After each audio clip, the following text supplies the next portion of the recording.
Hello student, welcome to our channel concept point by Uma sir. Concept point आपके लिए daily video ला रहा है, जहां पर क्लास 10 सीबीएसई स्टूडेंट्स के लिए बहुत ही बेहतरीन मौका है, जहां पर आपको एनसीईआरटी का कंप्लीट सॉल्यूशन प्रोवाइड किया जा रहा है ना। हमारे चैनल पर आपको मंडे से लेकर के सैटरडे तक एनसीईआरटी का कंप्लीट सॉल्यूशन प्रोवाइड किया जा रहा है। आप हमारे चैनल पर डेली विजिट कर सकते हो शाम 7:30 बजे, जहां पर आपको डेली वीडियो अपलोडेड मिलेगा, जहां पर एनसीईआरटी का कंप्लीट सॉल्यूशन किया जा रहा है स्टार्टिंग फ्रॉम चैप्टर 1 to 14। और अभी तक मैं अगर बात करूं तो real number chapter 1, chapter 2 polynomial और चैप्टर 3 आज का लेक्चर होने वाला है। चैप्टर 3 जहां पर हम लोग डिस्कस करेंगे एक्सरसाइज 3.2 का डिस्कशन आज होगा। अगर मैं बात करूं तो चैप्टर 1 का और चैप्टर 2 मतलब रियल नंबर और पॉलिनोमियल, और साथ साथ एक्सरसाइज 3.1 का इंट्रोडक्शन पार्ट जो है वो हमारे चैनल पर अवेलेबल है in the form of playlist. आप हमारे चैनल पर जाकर विजिट करोगे तो वहाँ पे प्लेलिस्ट बना हुआ रहेगा। हर एक चैप्टर वाइज अलग अलग बना हुआ है। रियल नंबर का अलग अलग सा प्लेलिस्ट है ना, पॉलिनोमियल का अलग सा प्लेलिस्ट है, और linear equation in two variable का अलग सा है। आप जाओगे वहाँ पे क्लिक करोगे तब आपको हमारा वीडियो मिलेगा, जहाँ से आप 2026 जो बच्चों क्लास 10 सीबीएसई 2026 में बोर्ड एग्जाम देने जा रहे हैं, उनके लिए बहुत ही बेहतरीन मौका है, जहां पर आप एनसीईआरटी का कंप्लीट सॉल्यूशन देख सकते हैं और साथ साथ उससे आप बहुत ही अच्छे नॉलेज ले सकते हैं। तो डियर स्टूडेंट्स, मैं अगर बात करूं तो इन सभी कंसेप्ट, जितने मैं कंसेप्ट दे रहा हूं वो सारे के सारे कंसेप्ट जो है वो एनसीईआरटी बेस्ड है, जो आपके लिए बहुत इंपॉर्टेंट है, क्योंकि क्वेश्चंस वगैरह जो होता है वो आपके एग्जाम में एनसीईआरटी से ही आता है। ठीक है ना। अगर मैं बात करूं तो आज का चैप्टर होने वाला है linear equation in two variable का एक्सरसाइज 3.2, जहां पर मैं प्रीवियस वीडियो में मैं आपको बताया था कि एक्सरसाइज 3.2 का मैं इंट्रोडक्शन दिया था और उसमें बताया था कि how to solve the linear equation in two variable algebraically. तो हम लोगों ने पढ़ा था, प्रीवियस क्लास में देखा था कि लीनियर इक्वेशन को सॉल्व करने का दो तरीका होता है algebraically, that is by substitution method and by elimination method. तो हमारा एक्सरसाइज आज का होने वाला है बाय सब्स्टिट्यूशन मेथड। तो पहले मैं यह बोलूँगा बच्चों कि अगर आप लोगों ने प्रीवियस वीडियो नहीं देखा है जहाँ पे एग्जाम्पल्स का सोल्यूशन किया गया है, तब आप पहले जाकर के एग्जाम्पल्स का सोल्यूशन देखें। साथ साथ उसके साथ साथ जो आपका एग्जाम्पल है एक्सरसाइज 3.2 का, उसका थ्योरी दिया गया है, तो पहले आप उस वीडियो को जाकर देखें, जो कि हमारे चैनल पर प्लेलिस्ट के रूप में अवेलेबल होगा। तब आज का टॉपिक स्टार्ट किया जाए, दैट इज एन एक्सरसाइज 3.2 का कंप्लीट सोल्यूशन देखा जाए। देखिए क्या दिया गया है, स्टार्टिंग फ्रॉम क्वेश्चन नंबर 1। देखो एक्सरसाइज 3.2 है फ्रॉम एनसीईआरटी बुक। देखिए क्या कर रहा है, solve the following pair of linear equation by substitution method. मतलब ये जो पेयर ऑफ लीनियर इक्वेशन दिया गया है, इसे हम लोग को सोल्व करना है by the help of substitution method. ठीक है, चलिए। तो मैं आपको कल बताया था कि सब्स्टिट्यूशन मेथड क्या होता है और किस तरह सोल्व किया जाता है। देखो पहला इक्वेशन क्या दिया गया था बच्चों, पहला इक्वेशन दिया गया है x plus y equal to लिखा गया था 14। दिस इज इक्वेशन नंबर 1, है ना। और सेकंड इक्वेशन क्या दिया गया था, आप लिख दो यहाँ से x minus y equal to क्या लिखा गया था 4। चलो आगे, तो ये हो गया आपका इक्वेशन नंबर 2 हो गया, इक्वेशन नंबर 2 आप लिख सकते हो। चलिए अब from equation 1, from from equation 1, तो यहाँ से क्या बताया था मैं आपको कि यहाँ से x या तो y का वैल्यू फाइंड आउट कर लो। इक्वेशन 1 से x या तो वैल्यू का y का वैल्यू फाइंड आउट कर लो, तो x इक्वल टू क्या लिख सकते हो, लिखा जा सकता है 14 माइनस y, है ना। चलिए तब आप लिख सकते हो यहाँ से 14 माइनस y, ये हो गया इक्वेशन नंबर 3। चलिए अब इसके बाद देखिए, अब आपको क्या करना है कि अब y के वैल्यू के लिए x का वैल्यू रख देना है 14 minus y in equation number 2। चलो आप लिखोगे यहाँ से put x equal to 14 minus y in equation कौन सा 2। चलिए आप रख दो यहाँ से, तो जब रखोगे तो क्या आ जाएगा। चलिए अब x के जब देखो तो क्या एक्चुअली में इक्वेशन क्या लिखा गया था 2, x minus y equal to लिखा गया था 14। अब x जब रख दो 14 माइनस बाई, यानी कि 14 माइनस बाई इक्वल टू कितना आ गया आपका 4 आ गया। मतलब आप लिख सकते हो, लिखा जा सकता है यहाँ से, चलिए यानी कि यहाँ से आप लिख सकते हो बच्चों, लिखा जा सकता है -2/4 माइनस आपका हो गया 14, मतलब -2/2 आप लिख सकते हैं यहाँ से -10, मतलब बाई का वैल्यू कितना आ गया आपका 5 आ गया, इसलिए hence the value of y will B 5। अब बाई का वैल्यू 5 आ गया तो एक्स कैसे फाइंड आउट करोगे, तो एक्स के वैल्यू के लिए क्या करना होता है आपको, थर्ड इक्वेशन में रख दोगे। तो for value of x, for value of x put y equal to 5 in equation number which, in equation number 3। चलिए आप इक्वेशन नंबर 3 में रख दो। जब रखोगे तो x इक्वल टू कितना आ गया, आप लिख सकते हो 14 minus 5 which is equal to 9, hence the value of x will be 9, hence the value of x will be 9। यानी कि इस इक्वेशन का सोल्यूशन क्या हो गया, x इक्वल टू 5 और y इक्वल टू 9। अब आप देखो ये गलत है बनाओ कि सही बनाओ, आप चेक कर सकते हो। तो x जब रख दो आप कितना आया था 9, तो x जब रख दो 9, तो 9 प्लस बाई का वैल्यू कितना है 5। अब 9 प्लस 5 इक्वल टू कितना आ गया 14 which equal to RHS। In the same way यहाँ भी आप कर सकते हो 9 माइनस 5 इक्वल टू क्या लिख सकते हो 4। दोनों इक्वेशन सेटिस्फाई हो गया, इसलिए हमारा आंसर बिल्कुल सही है। ठीक है, चलिए अब इसके बाद देखिएगा क्वेश्चन नंबर 2 देखा जाए। क्वेश्चन नंबर 2 में क्या दिया गया बच्चों, फिर से सब्स्टिट्यूशन मेथड से हम लोग को इन दोनों इक्वेशन को सॉल्व करना है। ठीक है, तो देखो कैसे आप सॉल्व करोगे। तो उसके लिए क्या करोगे आप, लिखा गया था s minus t equal to 3, ये हो गया आपका इक्वेशन नंबर 2।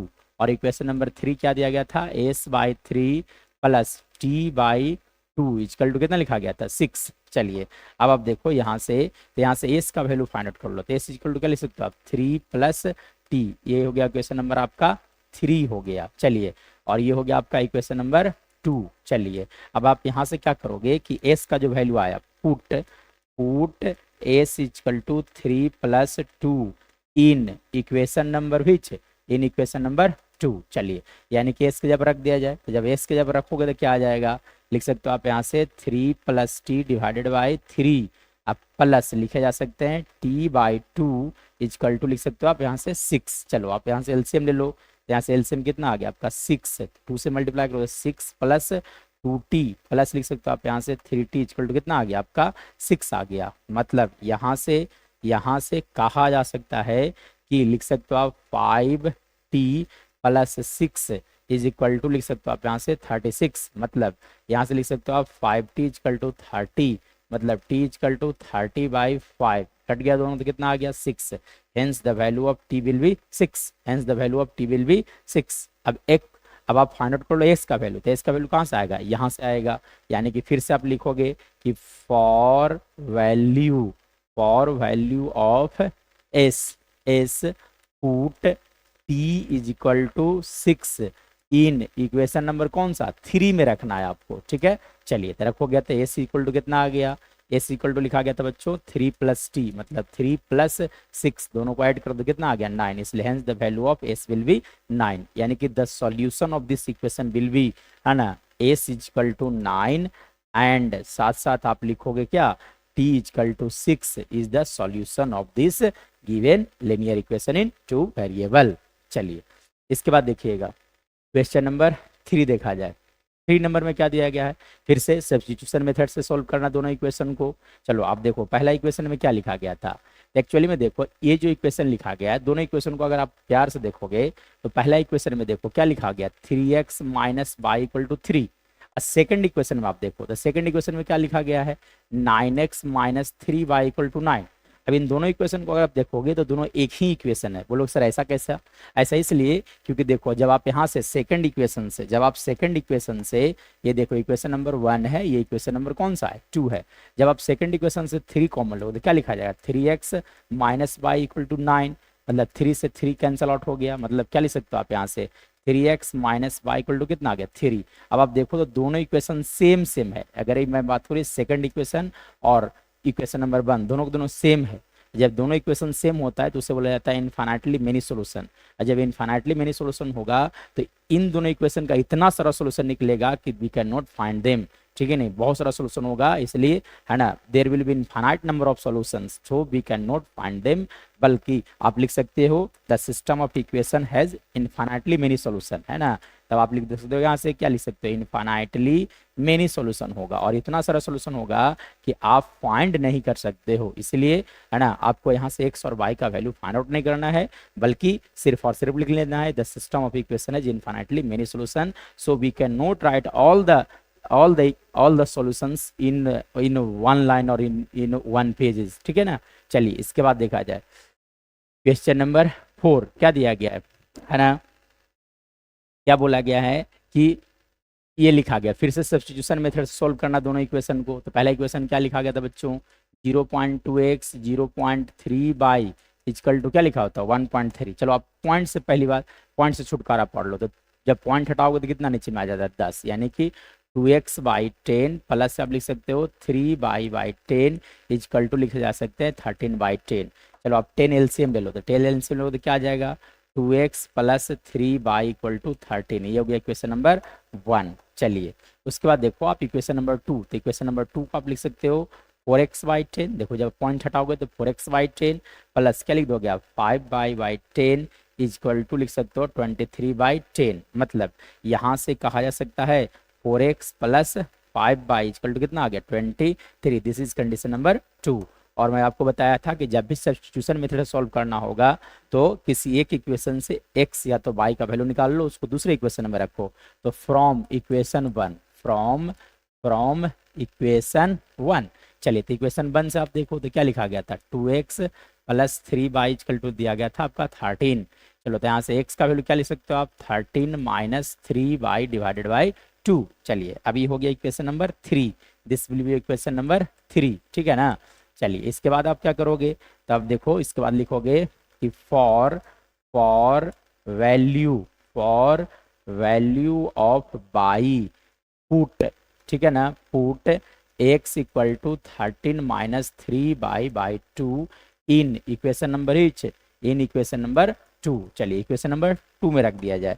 चलो आप जब रखोगे तो क्या आ जाएगा यहाँ से, देखो बच्चों तो यहाँ से आप लिख सकते हो 4 इंटू 4x। देखो एक्चुअली में क्या लिखा गया 4x, और x पर ये रखना है तो क्या लिखोगे आप 13 minus 3y divided by 2 plus 5y equal to कितना आ गया आपका 23 आ गया। मतलब यहाँ से कहा जा सकता है 2 से 2 टाइम्स कट गया, तो क्या लिख सकते हो आप यहाँ से लिखा जा सकता है बच्चों 26 minus 6y plus 5y equal to कितना आ गया 23 आ गया। मतलब ओवरऑल यहाँ से कहा जा सकता है बच्चों कि देखो 26 को आप इधर भेज दोगे तो कितना आ गया minus y equal to 23 minus 26, मतलब माइनस बाई इक्वल टू -3, यानी कि so the value of y will be 3, hence the value of y will be 3। अब चलो आप x के वैल्यू के लिए, ठीक है ना, तो x के वैल्यू के लिए सेम स्टेप किया जाए। लिखोगे यहाँ से कि for value of x put y equal to 3 in equation number कौन सा 3 में रखना होता है, 3 में रख दो आप। चलो तो बाई इक्वल टू 3 रखा जाए। इक्वेशन नंबर 3 कहाँ है, देखो ये इक्वेशन नंबर 3 है। चलो आप रख दो यहाँ से x इक्वल टू क्या आप ले सकते हो 13 माइनस 3 इंटू कितना लिखोगे आप यहाँ से 3 डिवाइडेड बाय क्या लिखा गया आपका 2। मतलब आप लिख सकते हो यहाँ से x equal to 13 minus 9 divided by 2, मतलब 4/2, यानी कैंसिल हो गया। तो x का वैल्यू कितना आ गया आपका 2, इसलिए the value of x will B 2 and the value of y will be 3। अभी सही है कि गलत है एक बार क्रॉस जरूर चेक कर लोगे आप, ठीक है। दोनों इक्वेशन में रखोगे तो जब दोनों इक्वेशन रखोगे तो LHS का वैल्यू और RHS का वैल्यू दोनों सेम आना चाहिए।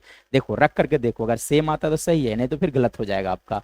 ये देखो इक्वेशन नंबर 1, x जबर क्या रखोगे आप 2 जब रखोगे तो 2 इंटू 2 कितना हो गया 4, फिर बाई की जबर क्या रख दोगे 3, तो 2 इंटू 2 हो गया 4 और 3 इंटू 3 कितना हो गया 9, 9 प्लस 4 कितना होगा 13, that is equal to RHS, इसलिए सही है। In the same way second equation में आप रख सकते हो x इक्वल टू क्या लेना है 2, तो 4 इंटू 2 कितना हो गया 8, बाई इक्वल टू क्या लेना है 3, तो 5 इंटू 3 कितना हो गया 15, यानी कि 8 plus 15 which is equal to 23, यानी कि हमारा आंसर जो है वो कंप्लीट सही है, इसमें कोई डॉट नहीं है, इसलिए आप लिख सकते हो, है ना। तो x इक्वल टू क्या लिखोगे आप x equal to 2 and y equal to कितना y equal to 3 is the solution of given system of linear equation. So this is our right answer. चलिए इसके बाद देखा जाए क्वेश्चन नंबर 5 देखा जाए। 5 में क्या दिया गया बच्चों, देखो 5 में भी फिर से सेम अप्लाई करना है। तो देखो इक्वेशन नंबर 1 क्या लिखा गया था, इक्वेशन नंबर 1 लिखा गया है आपका, है ना, इक्वेशन नंबर 1 लिखा गया था √2x plus √3y equal to 0। चलो ये हो गया इक्वेशन नंबर 1। चलिए तो equation number 2 √3x minus √8y equal to 0, equation number कौन सा हो गया 2। चलिए इसके बाद देखो फ्रॉम इक्वेशन 1, चलो तो फ्रॉम इक्वेशन 1, तो मैं आपको क्या बताया था कि किसी भी एक इक्वेशन से x या तो y का वैल्यू निकाल लो, उसको सेकंड इक्वेशन में रखना होता है, दूसरे इक्वेशन में। मतलब पहला इक्वेशन में लेकर चलो तो √2x plus √3y equal to कितना लिखा गया था 0, यानी कि यहाँ से x का वैल्यू लिखो तो x का वैल्यू क्या लिखा जाएगा, माना -√3 बाई लिख सकते हो 2, क्योंकि ये इधर गया तो माइनस हो जाएगा और साथ साथ √2 से डिवाइड हो जाएगा, यानी कि -√3x -√3 बाई क्या लिखोगे 2 √2। उसके बाद देखो तो ये हो गया कंडीशन नंबर कौन सा, थर्ड हो गया।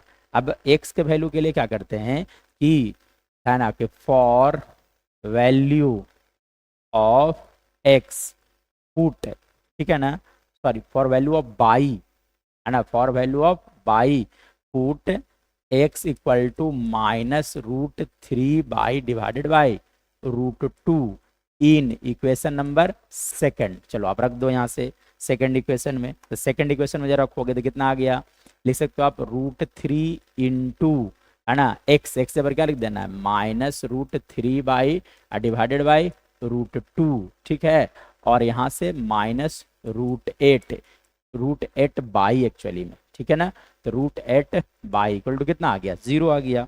मतलब यहाँ से एक बात और कह सकते हो कि देखो यहाँ से बाई, देखो यहाँ भी बाई है यहाँ भी बाई है, मतलब ओवरऑल बाई आप कॉमन ले सकते हो, तो √3 इंटू √3 कितना हो गया 3 बाई √2, और यहाँ से मैं अगर बात करूँ ये हो गया आपका होल इंटू बाई चलेगा, ठीक है, और यहाँ से क्या बच गया आपका, यहाँ से आपका बच गया माइनस ऑफ √8 इक्वल टू कितना आ गया 0।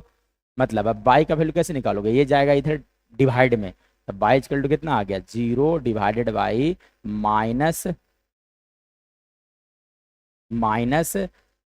बाई √2, अब माइनस क्या लिखोगे √8 और 0 बाई कुछ भी तो वैल्यू कितना होता है 0, hence the value of y will be 0, यानी कि बाई का वैल्यू कितना हो गया बच्चों 0 हो गया। तो बाई की जब वैल्यू होगी 0 तो एक्स का वैल्यू कितना होगा, तो एक्स के वैल्यू के लिए क्या करोगे थर्ड में रखोगे, तो for value of x put y equal to 0 in कहाँ थर्ड में, तो थर्ड में जब रखोगे तो एक्स इक्वल टू कितना आ गया, लिख सकते हो -√3 बाई √2 इंटू 0, मतलब x का वैल्यू कितना आ गया 0 आ गया, hence the value of x will be 0 and the value of y will be 0, मतलब x equal to 0 and y equal to 0 is the solution of given system of linear equation in two variable.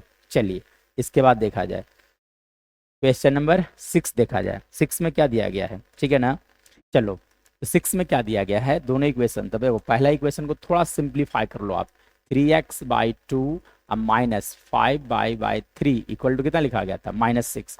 आप एक काम करो पहले ही simplify कर लो, देखो 3 और 2 का एलसीएम कितना आ गया 6, 3 और 2 का एलसीएम कितना हो गया 6, तो यहाँ पे आप लिख सकते हो 9x अब -10 बाई इक्वल टू कितना लिख सकते हो -2, मतलब यहाँ से लिखा जा सकता है बच्चों 9x -10 बाई इक्वल टू -12, जब आप क्रॉस मल्टीप्लाई करोगे तो पहला इक्वेशन ये हो गया इक्वेशन नंबर 1, ठीक है। चलिए और देखो इक्वेशन नंबर 2 को भी इस तरह से सिंप्लीफाई कर लिया जाए, ठीक है, तो देखो क्या लिखा गया था x/3 plus y/2 equal to क्या लिखा हो गया था आपका 13/6 लिखा गया था, तो फिर से 3 और 2 का एलसीएम कितना आ गया बच्चों 6 आ गया, यानी कि लिख सकते हो 2x plus 3y equal to 13/6, तो 6 से 6 गया, यानी कि 2x plus 3y equal to कितना आ गया 13, इक्वेशन नंबर कौन सा हो गया इसे हम मान लो 2। चलिए अब आप देखो तो मैं क्या बताया था कि किसी भी एक इक्वेशन से x का या तो y का वैल्यू निकालो उसको सेकंड इक्वेशन अदर इक्वेशन में रखना होता है, ठीक है। चलिए तब आप देखो तब आप लिख सकते हो यहाँ से लिखा जा सकता है, यहाँ से मैं अगर बात करूँ तो नेक्स्ट फ्रॉम इक्वेशन 1, चलिए तो इक्वेशन 1 से देखो, इक्वेशन 1 में क्या लिखा गया था 9x -10 बाई इक्वल टू लिखा हुआ था आपका -12 लिखा गया था, यानी कि यहाँ से x का वैल्यू क्या लिख सकते हो आप, लिखा जा सकता है 10 बाई -12 डिवाइडेड बाई 9, देखो जब ये जाएगा तो प्लस हो जाएगा, तो 10 बाई -12 डिवाइडेड बाई क्या लिखोगे 9, this is your equation number 3, और ये हो गया आपका इक्वेशन नंबर 3 हो गया। चलिए अब इसके बाद देखो अब आपको क्या करना पड़ेगा कि है ना, इसके बाद देखो तो ये x का वैल्यू आ गया, अब x का वैल्यू कहाँ रख देना इक्वेशन नंबर 2 में, है ना, तब put x equal to 10 y -12 divided by 9 in equation number कौन सा 2, चलिए अब 2 में रख दो तो क्या लिखा जाएगा, है ना, तो रखोगे तो कितना आ जाएगा 2 × 10⁻12 डिवाइडेड बाई 9, अब प्लस 3 इक्वल टू कितना लिखोगे आप यहाँ से 13, प्लस 3 इक्वल टू कितना लिखा गया, आप यहाँ तो लिख सकते हो 13 लिखा जा सकता है। मतलब यहाँ से अगर मैं बात करूँ तो अब आप देखो तो यहाँ से एलसीएम ले लिया जाए, तो एलसीएम लोगों तो कितना आ जाएगा, पहले 2 × 10 20/-24 अब प्लस 27 इक्वल टू, है ना, डिवाइडेड बाय यहाँ पे क्या लिखोगे 19 इक्वल टू कितना आ गया आपका 13 आ गया। मतलब यहाँ से क्रॉस मल्टीप्लाई किया जाए तो क्रॉस मल्टीप्लाई करोगे तो क्या आ जाएगा, है ना, यहाँ से लिख सकते हो आप 20 और यहाँ से कितना आ गया आपका प्लस 3, 20 देखो 20 प्लस कितना आ गया 3 आ गया इक्वल टू 13 × 9, तो 13 × 9 आ गया आपका, है ना, 117 आ जाएगा 117। मतलब यहाँ से लिख सकते हो आप 20 इक्वल टू 117 माइनस 3, तो 20 इक्वल टू कितना आ गया 114 आ गया। मतलब यहाँ से बाई इक्वल टू कितना लिखा जा सकता है 114/20, 114 कितना आ गया आपका 20। मतलब यहाँ से आप काट लो इससे, तो कितना आ गया, है ना। चलिए अब आप देखो 10 टाइम्स, ठीक है, 2 से लगा दो कितना आ गया 5 और क्या लिख सकते हो 20, 57, यानी कि बाई इक्वल टू कितना आ गया बच्चों 57/10, hence the value of y will B 57 by, है ना।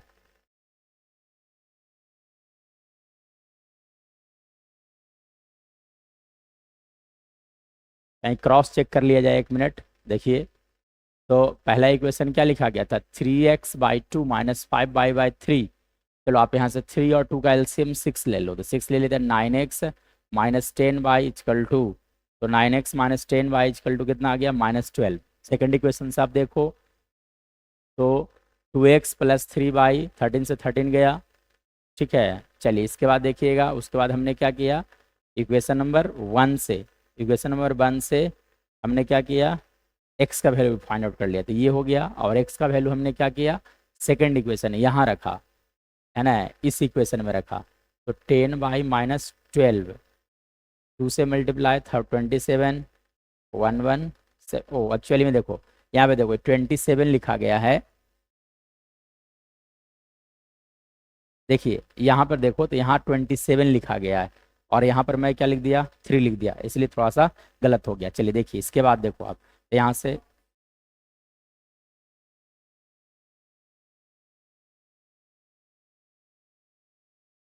चलो तो 27 लिखा जाए यहाँ से, ठीक है। चलो तो यहाँ से ये लिखा गया आपका 27 हो गया, ठीक है, यानी कि आप लिख सकते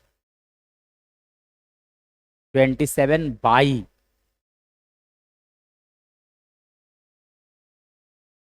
है ना, जब 9 एलसीएम लोगे तो यहाँ से क्या लिखाएगा आपका 27 इक्वल टू कितना आ गया 13, यानी कि यहाँ से आप कह सकते हो 47/-24 इक्वल टू लिख सकते हो आप 117।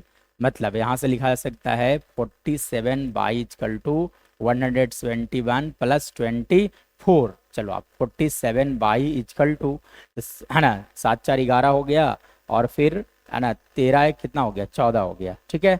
चलिए यानी कि अब इसे कट कर लो, तो 22 कितना आ गया, है ना, तो 141 divided by 4, 47 divided by 47 cut कर लो तो कितने टाइम्स कट गया 3 times, hence the value of y will be 3, इसलिए बाई का वैल्यू कितना होगा बच्चों 3 होगा, ठीक है ना। अब एक्स का वैल्यू कहाँ से फाइंड आउट करोगे, तो थर्ड में रखना पड़ता है, ठीक है। तब लिखोगे यहाँ से कि for value of x put y equal to 3 in equation number कौन सा थर्ड में रखना होता है, ठीक है। चलिए तो रख दीजिए, तो एक्स इक्वल टू क्या लिखोगे 10 × 3 - 12/9, मतलब 13 - 12 कितना हो गया 9, तो 30 में से 12 गया तो कितना बच गया आपका, है ना, यहाँ पे बच गया आपका 18/9, यानी कितना आ गया 2, हेंस द वैल्यू ऑफ, है ना, hence the value of x will be कितना, है ना, x will be 2 and the value of y will be 9, हाँ sorry 3, hence the value of, है ना, x will be 2 and y will be 3, so this is our solution। चलिए इसके बाद देखा जाए, अब देखो सेकंड इक्वेशन में क्या बोल रहा है, ठीक है ना। बोला क्या गया बच्चों, बोला गया है कि सोल्व, दोनों इक्वेशन को सोल्व करना है, ठीक है। उसके बाद फिर क्या बोला गया है कि and hence find the value of m for which y equal to m x plus three. पहले तो दोनों इक्वेशन को सोल्व करना है और सोल्व करने के बाद फिर बताना है कि what will the value of by. चलिए तो आ जाइए, है ना। तो फ्रॉम इक्वेशन 1 एंड 2, है ना। तो देखो दो 2x, है ना, ये देखो 2x plus 3y equal to कितना लिखा गया था 11। तो चलो देखो ये हो गया आपका इक्वेशन नंबर 1। और सेकंड इक्वेशन में क्या दिया गया था बच्चों, तो सेकंड इक्वेशन में दिया गया 2x minus 4y equal to कितना लिखा गया था -24। और ये हो गया आपका इक्वेशन नंबर 2। चलिए अब आप देखो तो अब देखो तो फ्रॉम इक्वेशन 1, फ्रॉम इक्वेशन 1, चलिए इक्वेशन 1 से देखो तो क्या लिखा होता है 2x plus 3y equal to कितना 11। मतलब यहाँ से x इक्वल टू क्या लिख सकते हो 11 minus 3y/2। This is condition number 3। इसके बाद ठीक है ना, इसके बाद क्या करोगे कि put x equal to 11 minus 3y/2, ठीक है ना, इन इक्वेशन नंबर कौन सा 2। अब देखो यहाँ से जो वैल्यू है उसे कहाँ रख देना है, इक्वेशन नंबर 2 में रख देना है। तो लिख सकते हो आप 2 into 11 minus 3y divided by 2 minus 4y equal to लिख सकते हो आप यहाँ से -24। 2 से 2 गया, यानी कि 11 minus 3y minus 4y equal to कितना आ गया -24। मतलब यहाँ से कहा जा सकता है 11 माइनस 7y, एक्चुअली में 11 माइनस 7y इजकल टू कितना लिख सकते हो -24। मतलब यहाँ से -7y इजकल टू -24 माइनस 11, मतलब -7y इजकल टू -35। मतलब y का वैल्यू कितना आ गया बच्चों 5, इसलिए value of y will B 5। तो y का वैल्यू आ गया 5। इसके बाद देखो अब x का वैल्यू, ठीक है, तो है ना for value of x put, है ना, y equal to 5 in equation number कौन सा थर्ड, इन इक्वेशन नंबर 3। तो x इक्वल टू क्या लिखोगे आप 11 माइनस 3 इंटू y का वैल्यू रख दो 5, यानी कि यहाँ पे क्या लिखोगे इंटू 5 डिवाइडेड बाई कितना आ गया 2। मतलब x इक्वल टू 11 माइनस 15/2, मतलब x इक्वल टू कितना आ गया -4/2। दोनों कट गया तो कितना आ गया x इक्वल टू कितना हो गया आपका -2। Hence the value of x will B -2 and the value of y will B 5। सो यही हमारा सही आंसर होगा। इसके बाद देखो तो हम लोग को यहाँ नहीं लिखना है। अब 1 मिनट आप चेक भी कर सकते हो आंसर सही गलत है। तो x जब रख दो -2, तो जब -2 रखो तो कितना आ गया, देखो -2 रखो तो -4 हो गया। बाइक जब रख दो 5 तो कितना आ गया 15। अब 15 में से 4 गया तो कितना आ गया 11, विच इज इक्वल टू 11। मतलब हमारा आंसर बिल्कुल सही है। तो इसके बाद देखो, इसके बाद देखो क्या बोला गया, find the value of m for which y equal to m x plus 3। Y equal to क्या लिखा गया है एम एक्स प्लस 3 लिखा गया है, ठीक है ना। चलिए तो सेकंड पार्ट, है ना, इस इक्वेशन का सेकंड पार्ट तो कह रहा है कि एम का वैल्यू क्या होगा for which y equal to लिखा गया था आपका एम एक्स प्लस 3, है ना, y equal to m x plus m x plus 3। चलो तो यानी कि बाई का वैल्यू हम लोग को ले लेना कितना 5, तो रख दो आप, है ना। तो y का वैल्यू कितना ले लोगे 5, तो 5 रख दिया जाए equal to m into x. X कितना हो गया आपका -2 प्लस क्या लिखोगे 3। मतलब यहाँ से कहा जा सकता है बच्चों कि लिख सकते हो आप -2m इक्वल टू 5 माइनस 3। आप इधर भेज दोगे 3 को इधर भेज दो, ठीक है। तो यानी कि -2m इक्वल टू कितना आ गया आपका 2। मतलब m का वैल्यू कितना आ गया आपका -1। Hence the value of m will be -1।